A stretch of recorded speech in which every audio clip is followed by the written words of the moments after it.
So I was bored one lonely Sunday evening, so naturally I proceeded to join a Trijam and swap all the competition. Okay, let's rewind a bit.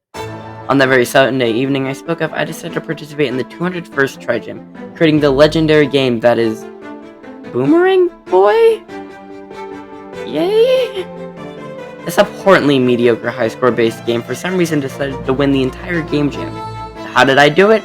I don't know, but let's pretend I do and talk about how I created this masterclass in mediocrity.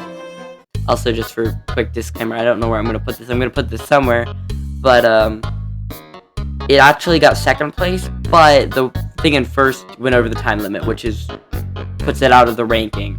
So I did get first, if you're kind of confused if you go to the game page.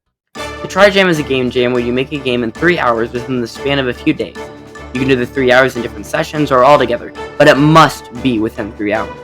The jam also has a theme in which your game must be based off of. For the 201st, the theme was only one shot. As such, I began to brainstorm. My initial idea was a game where you have one bullet, and you have to go pick it up again after you shoot it. This seemed quite obvious though, so I revised the idea to be a boomerang that you have to wait for it to return. Then I began to prototype. This was one of the most important steps in any game's development, big or small.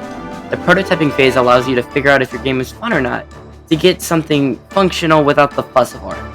Small problem. I don't have time for revision. The game needed to be fun or it simply wasn't going to be fun. I spent time prototyping, making movement and boomerangs and enemies. I spent over a third of my time grinding away to make something fun, knowing that it might not be. And what happened? It was fun. Then after that riveting phase of development, I made some art. This was when I decided to make the game Australia theme because, boomerangs? So I proceeded to make the player a little ranger, make his boomerang massive, and make the enemies boxing kangaroos. Why are they boxing? I have no idea, but they sure are. Now, we must talk about the audio. Now, as you may know, I got first place in audio. So how did I do it?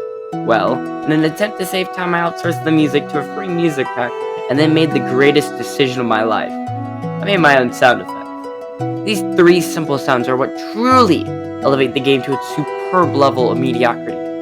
The sounds are boring, simple sounds of me aggressively blowing into my mic. But the death sound effect, well, death sound effect's special.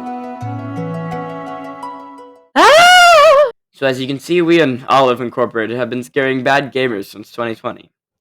And that is how I created the award-winning mediocre piece of crap known as Boomerang Boy. Why did it win? I have no idea, but it sure did.